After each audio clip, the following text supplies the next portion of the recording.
Film शुरू होती है और हम बर्फीले इलाके में एक लड़की को देखते हैं। देश का नाम नॉर्वे है।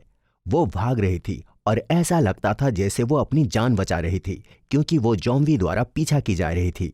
लाख कोशिशें के बाद भी वो अपनी जान नहीं बचा पाई, क्योंकि ज़ॉम्बीज उसे पकड़ लेते हैं और उसे मार देते हैं।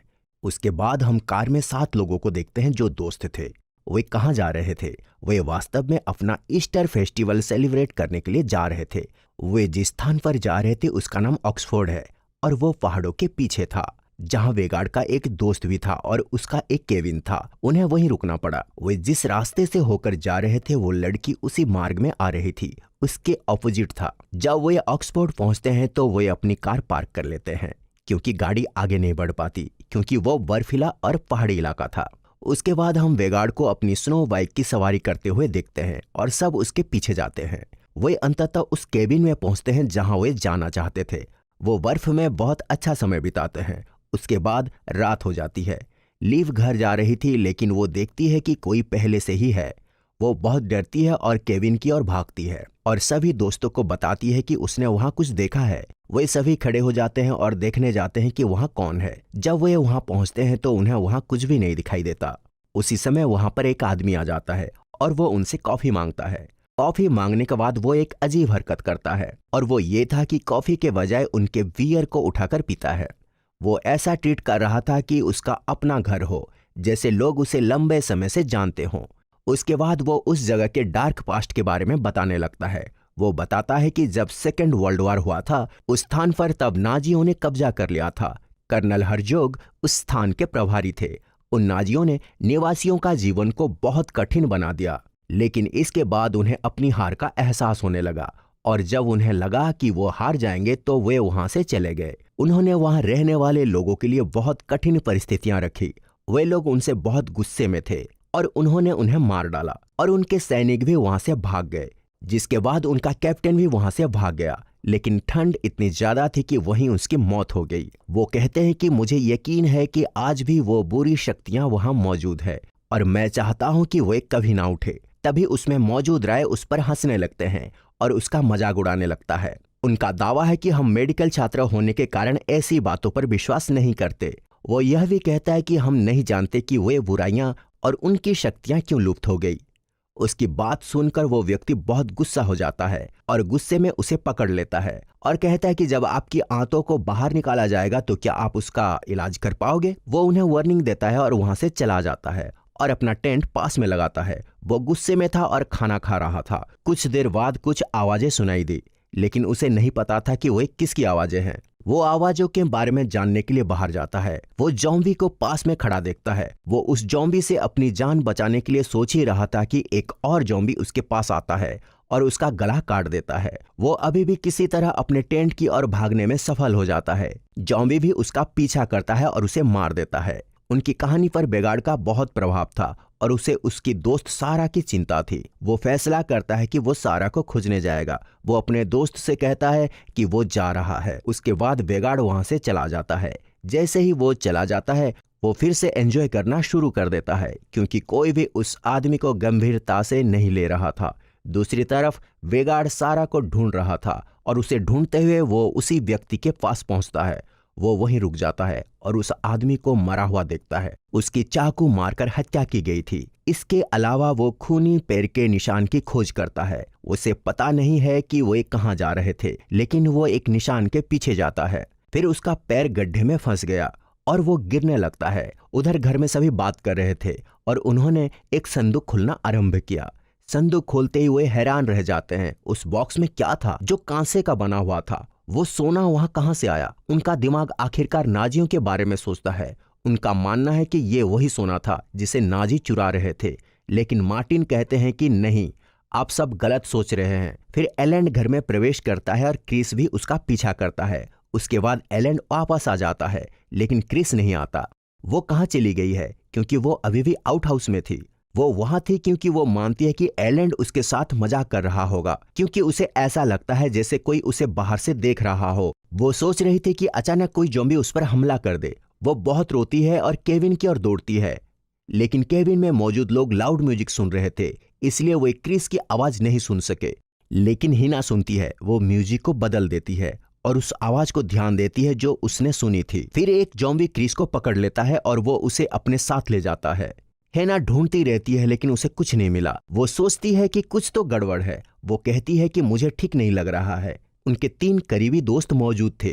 क्रिस को खोजने के लिए वो उन्हें बाहर ले जाती है। वो सभी क्रिस को ढूंढते हैं लेकिन उसे नहीं ढूंढ पाए। उन्हें क्रिस नहीं मिला, लेकिन एक बैग वहां मौजूद था जो सारा का था, जिसका केविन था। अब उन्हें उस जगह के बारे में संदेह हो गया और वे उस जगह को अच्छा नहीं मानते हैं।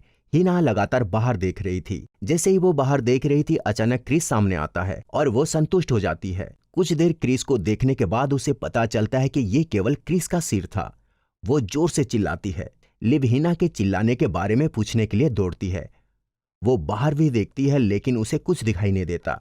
लिव के रूप में एक ज़ॉम्बी उसके बालों को पकड़ता बाहर दिखता है। वो बहुत रोती है। हर कोई उसकी मदद करने की कोशिश करता है और उन्होंने बड़ी मुश्किल से उसे छुड़ाते हैं और दरवाजा बंद कर देते हैं। ज़ॉम्बीज इतने शक्तिशाली और इतने तादाद में थे कि वे हर तरफ आने की कोशिश कर रहे थे। हिना फिर एक ज़ॉम्बीज का हाथ काट देती है। उन्होंने महसूस किया कि वे नाजी ज़ॉम्बीज थे। एलन बहुत डर जाता है और वो सभी को अपना ख्याल रखने के लिए कहता है ताकि कोई भी ज़ॉम्बी उन्हें नुकसान ना पहुंचा सके। वो उन्हें किसी फिल्म की ट्रिक बताने की कोशिश कर रहा था जिससे वे खुद को बचा सकते थे। उसी समय एक ज़ॉम्बी आता है और उसका सिर पकड़कर 2 भाग कर देता है। दूसरी तरफ हम देखते हैं कि वेगार्ड जो नीचे गिर गया था, अब वो होश में आ गया है। उसे पता चलता है कि वो एक गुफा में फंस गया है। वो लकड़ी उठाता है और उसमें आग लगा देता है ताकि वो जल उठे।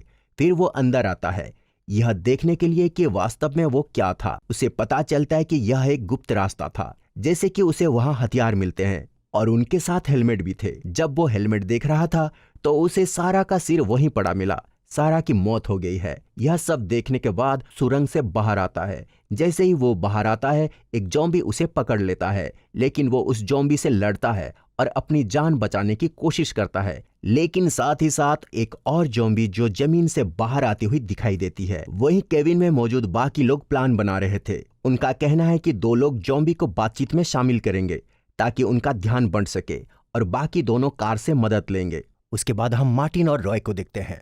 ज़ॉम्बी के ध्यान बटाने की कोशिश करते हैं, इसलिए शायद वो उन पर ध्यान नहीं देते।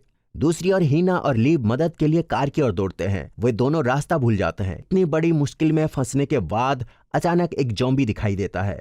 वेगार्ड जो ज़ॉम्बी से लड़ रहा था, दोनों ज़ॉम्बी को मार देता है। अचानक एक ज़ॉम्बी उसे पकड़ लेता है और वे दोनों नीचे गिर पड़े। ज़ॉम्बी और वेगार्ड दोनों रस्सी से बंधे थे और ज़ॉम्बी उसकी गर्दन पर हमला करता है, लेकिन वो अभी भी अपनी जान बचाने में सफल होता है और ज़ॉम्बी को नीचे फेंक देता है। फिर वो खुद को बचाने के लिए रस्सी को ऊपर की ओर खींचता है। वहीं मदद के लिए बाहर आए हिना और लीव भी ज़ॉम्बी से लड़ रहे थे, लेकिन लीव नहीं लड़ सकी। ज़ॉम्बी उसे पकड़ लेती है और टुकड़ों में काटने के बाद उन्हें मार देती है। इस ज़ॉम्बी को देखने के बाद कैप्टन कर्नल हॉजैक पहुंचे। हिना सबसे ऊपर खड़ी होकर मदद की गुहार लगा रही थी। जब वो समझ नहीं पाती है तो वो बर्फ तोड़ने लगती है। बर्फ टूटती है और उसके पीछे एक ज़ॉम्बी उसके साथ गिर जाता है। वो बच गई लेकिन बेहोश है। जैसे ही वो जागती है, वो खुद को बर्फ के ऊपर पाती है। वो इधर उधर देखती है और बर्फ में फंसे ज़ॉम्बी को भी देखती है, लेकिन वो जीवित था। बिना समय बर्बाद किए वो उसे मार देती है और वेगार्ड जिसकी गर्दन में चोट लगी थी, वो अपनी गर्दन खुद ही जोड़ने की कोशिश करता है और उन ज़ॉम्बीज को मारने के लिए निकल जाता है। मार्टिन और रॉय ज़ॉम्बीज के ध्यान बटाने के लिए वहां थे ताकि वे चकमा देकर उनका हत्या कर सके। रॉय एक बम बाहर फेंकने की कोशिश करता है, लेकिन यह उनके ही केबिन में फट जाता है और केबिन में आग लग जाती है। दोनों खुद को बचाने के लिए भाग निकले। उसके बाद वे एक रोड में जाते हैं और वहां उन्हें ढेर सारे हथियार मिलते हैं। वे उन हथियारों को लेकर योजना बना रहे थे ताकि वे ज़ॉम्बीज से लड़ सकें।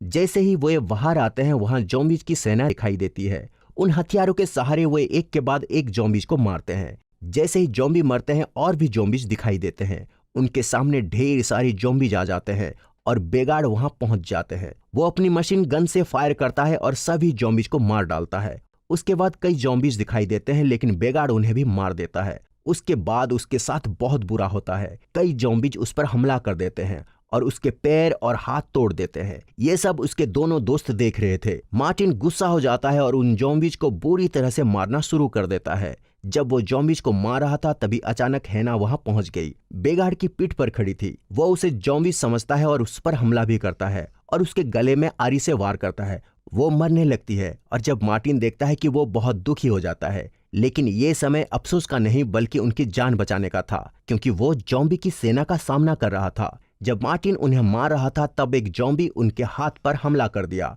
अचानक एक बर्फ के अंदर एक जॉम्बी दिखाई देता है और उसे मारता है। वो अभी भी अपनी जान बचाने की कोशिश कर रहा है। वो बहुत जोर से चिल्लाता है और अपने पैर से जॉम्बी को मारने लगता है। वो हर जॉम्बी को मारता है, केवल हर्जोग बचा है। उन्हें लगता है कि वे हर्जोग को मार डालेंगे और उसके पीछे भागेंगे, लेकिन हर्जोग अपना मुंह खोलता है और कुछ कहने लगता है, यहाँ तक कि जमीन हिलने लगी और उसके बोलते बोलते चकनाचूर हो गई। फिर एक के बाद एक वो मरे हुए जॉम्बीज जिंदा हो जाते हैं और फिर से एक आर्मी बना लेते हैं। वे सोचते हैं जैसे वो एक मुश्किल में थे, इसलिए वे भागने की कोशिश करते हैं। हर्जोग एक हथौड़ा लिए हुए थे, वे भाग जाते हैं, लेकिन रॉय के पैर झाड़ियों में उलझ जा रहे हैं। जब हर्जोग उसके पास आता है तो उसका दोस्त हर्जोग के सिर पर एक हथौड़ा मारता है। एक टहनी उसके शरीर में प्रवेश करता है जब वो एक जॉम्बी को मारने की कोशिश कर रहा होता है और उसकी सभी पुर्जे बाहर आ जाते हैं। वो रॉय के पास वापस आता है और अपनी जेब से एक घड़ी निकालता है और सोचना शुरू करता है उसके दिमाग में क्या चल रहा था। वो उस केविन की ओर भागने लगता है। वो देखता है कि केविन में भीषण आग लगी हुई थी। वो केविन में प्रवेश करता है और सोने का डिब्बा उठाता है, जिसके बाद उस बॉक्स को कैप्टन जॉम्बी के पास भेजता है। वो शांत हो जाता है। मार्टिन फिर वहां से अपनी जान बचाने के लिए आगे बढ़ता है और अपनी कार के पास जाता है। वहां पहुंचते ही वो कार में बैठ जाता है। वो कार स्टार्ट करता है और हिना ने उसे जो सिक्का दिया वो जमीन पर गिर गया और हर्जोग उसके सामने आ जाता है, जो बुरी तरह चिल्ला रहा था और उसकी खिड़की तोड़ने की कोशिश कर रहा था। और उसके बाद फिल्म खत्म हो जाती है।